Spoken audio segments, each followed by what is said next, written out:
Oh, wait a minute. Oh. I'm sorry, I'm doing that wrong. Dr. Vince Bonham, sorry. Apologize. So, good afternoon, everyone. So I'm going to try to follow the guidance I got. So I'm going to tell a little bit about myself and what I do, and then I want to react a little bit to Dr. Jones' talk. So again, my name is Vince Bonham. I'm at the National Institutes of Health and the National Human Genome Research Institute. I've been at the National Human Genome Research Institute for now 13 years.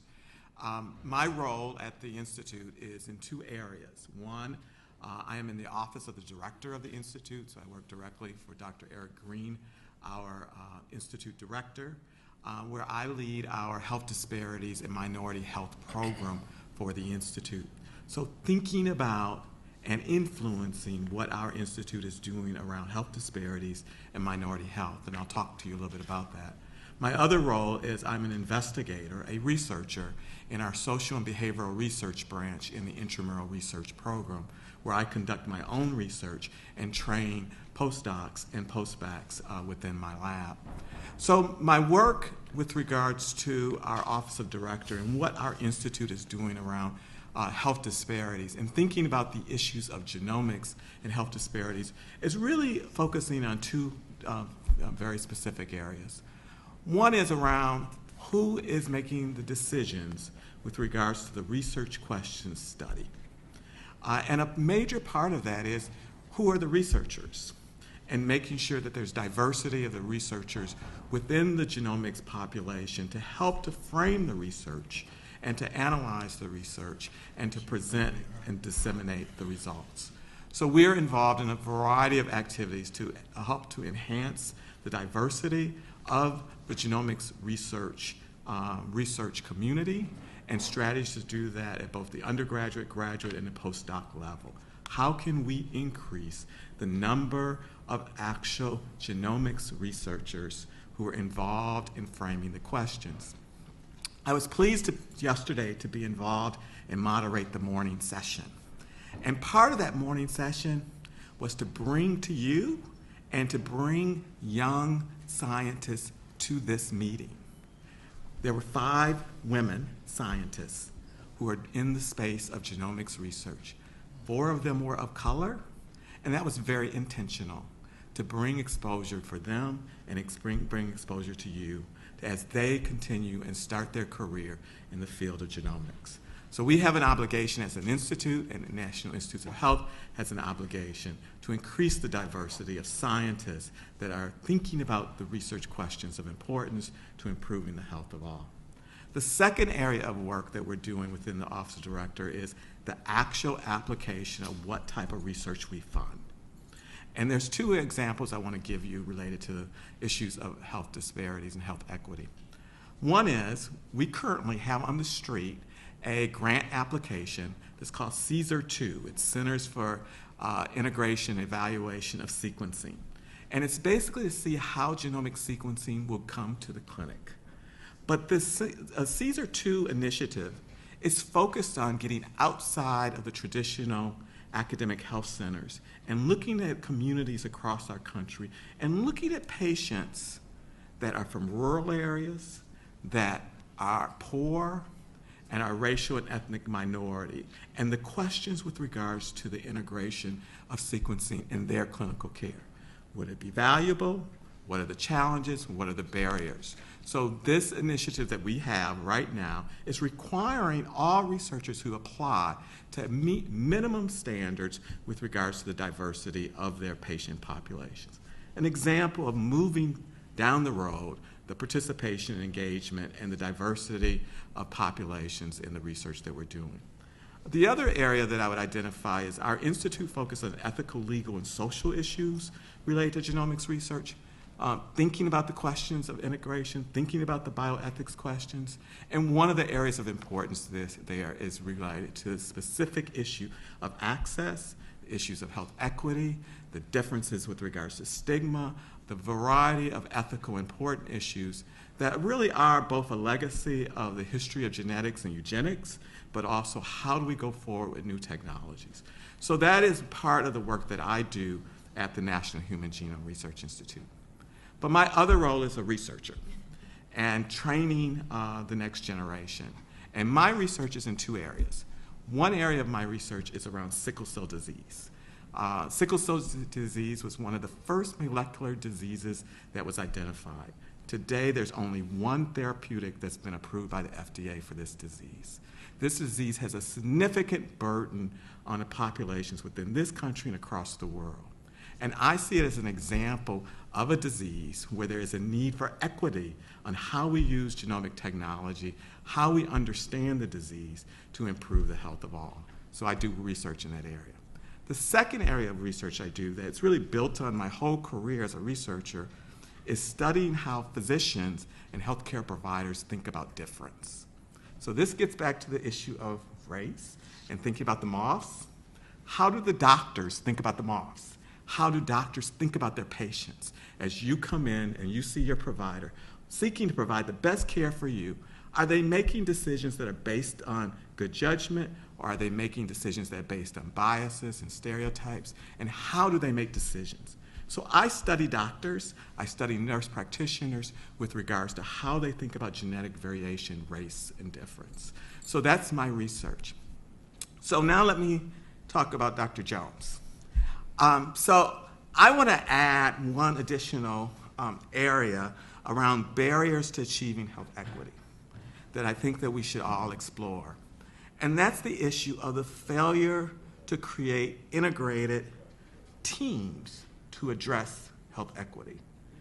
I think this conference, the opportunity to talk to the students here, is the importance of bringing disciplines together.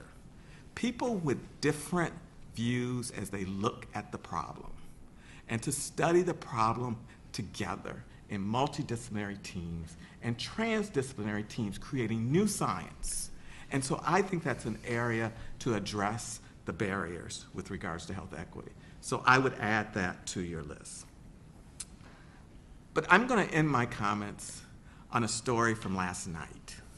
So Dr. Jones and I had the opportunity to have dinner together last night. Dr. Jones did something that I think connected so with her talk today and has been so important to me.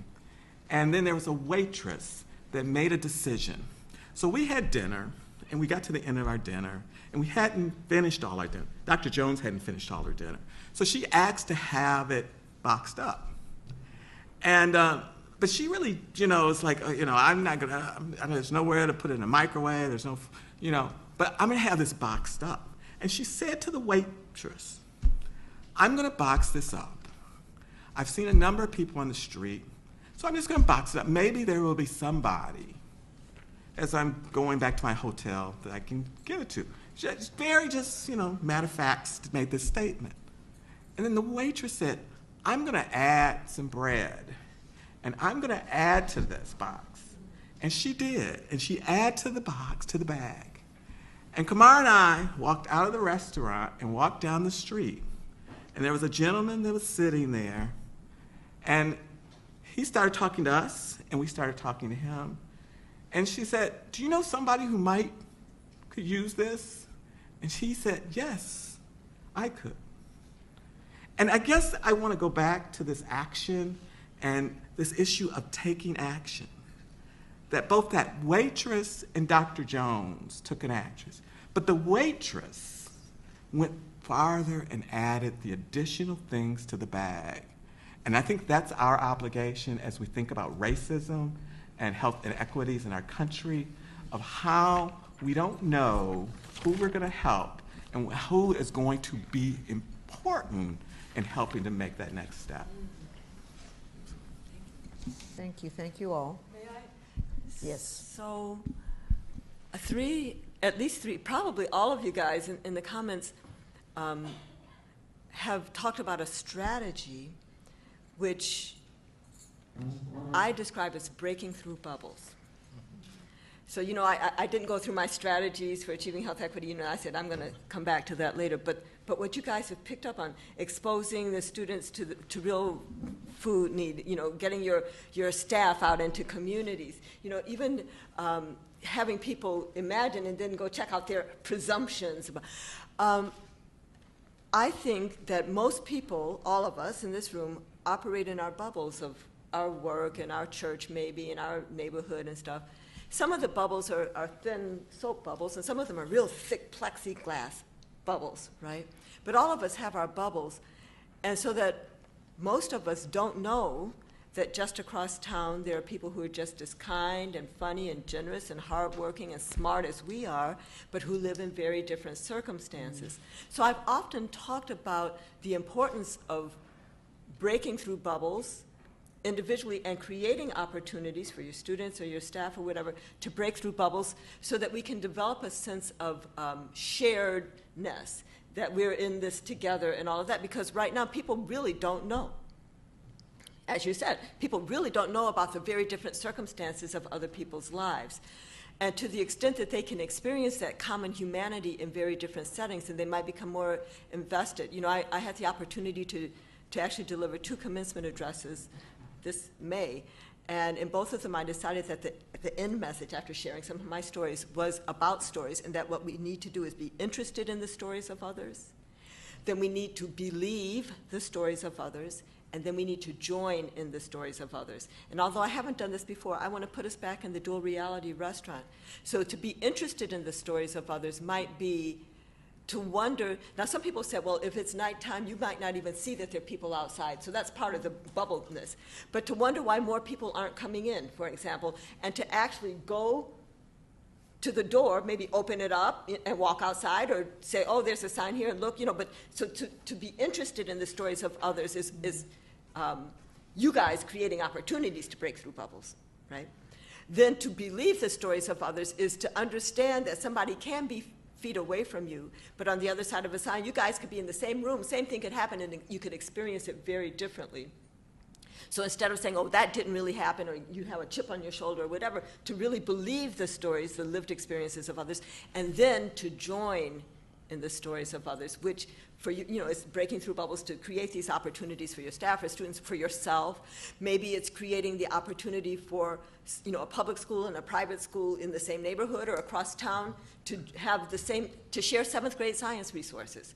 So that one week all the students are at one school and one week they're all at the other. They see the differences in resources, they get the same stuff. You know, just to join in, to make common bond with other people around this. And then when you start understanding that those people are just like you but have very different circumstances, it will motivate you out of your own humanity to act. So the things were to be interested, believe in, and join the stories of others. I'd like to open it up for any of you to ask questions. So I'm going to be asking questions throughout, but please feel free to come up and ask your questions. Dr. Johnson, this can apply to all of you. Racism is something that in the United States we don't really talk about. We talk over each other. This room doesn't have a lot of white people here. We don't talk about it enough, or we don't know how to talk about it because people feel uncomfortable talking about it. Right. The only way things have changed, as far as I've seen, is young people. Because young people, like you said, are talking to one another. They see each other differently. I see that with my nephews. I mean, the homophobia in my family is gone because of my nephews and my niece. The racism, well, I mean, racism is a strong word, but the prejudices that we all have. Because if people deny that there's prejudice, they're not telling the truth. We all see color. That's just human nature. So my question is, do you think that things are going to get better because young people think differently than your generation or my generation, and they're seeing each other more as humans than as, oh, you're black or you're Hispanic or you're whatever, or you're white? And I have 2 thoughts about that. I think that we certainly have people socializing differently in certain classes, but not in all neighborhoods and not in all places. So my young privileged black children, right, you know, right. I mean, and that's you know, it. Are with, We have to you know, admit that, right? With young privileged children of other Right. groups, and so they understand their common humanity much, but they may not understand the structural aspects of racism, and they may, my young black son, it took many killings. I mean, after Trayvon Martin, I mean, he didn't say this, but people, you know, I heard that other young people his age were like, well, he shouldn't have been wearing a hoodie, or he shouldn't have this, or he shouldn't have that. You know what I'm saying? Yeah. Like, No so that young justification. people of color who are privileged may not even understand Right. the fact that they are commonly perceived as black, and if they were walking with a hoodie, they would be at the same risk, and even if they're walking without a hoodie, you know what I'm saying? Yes. So I think that there's a certain level at which race relations are improving because of the breaking through of bubbles at higher classes. Right. But I think that the denial of racism continues among many of us, and there was one other thing I wanted to say. Oh, so many young people until Mike Brown was killed in St. Louis, in Ferguson. Right. In Ferguson. And then I heard some black medical students at the historically black Morehouse School of Medicine in the first-year classroom talking about Black Lives Matter and saying, well, at least our generation for the first time is doing something about this stuff. So the other problem is that we have not, some of the history that we have lived through, that I have at my age, we think everybody's going to know the history because we lived through it, and we are not teaching the history. So we're not even equipping our young people with understanding how that they're standing on the shoulders of others and what the struggle has been and what strategies have been tried before and all like that. So I am not, the young people are waking up now because the struggle is more visible to everybody. But no, I don't, no, we're not, and just because we have a black president who's also a white president, because, you know, social interpretation of how we look, he's a black president, Thank you. Right, yes. You know, so just because we have a black president whom I love, and who's been blocked at every side, just did not signal the dismantling of racism. It signaled the change in race relations for enough people to get him elected, and I understand that in both elections, he was of white people who voted, he did not get the majority of white votes in either election. Right. But it's just because of the changing demographics that he was elected both times. So, but whoever elected him, it did not dismantle racism. So the thing that is still, that we're still blind to the structural piece. We're still blind to it. Right.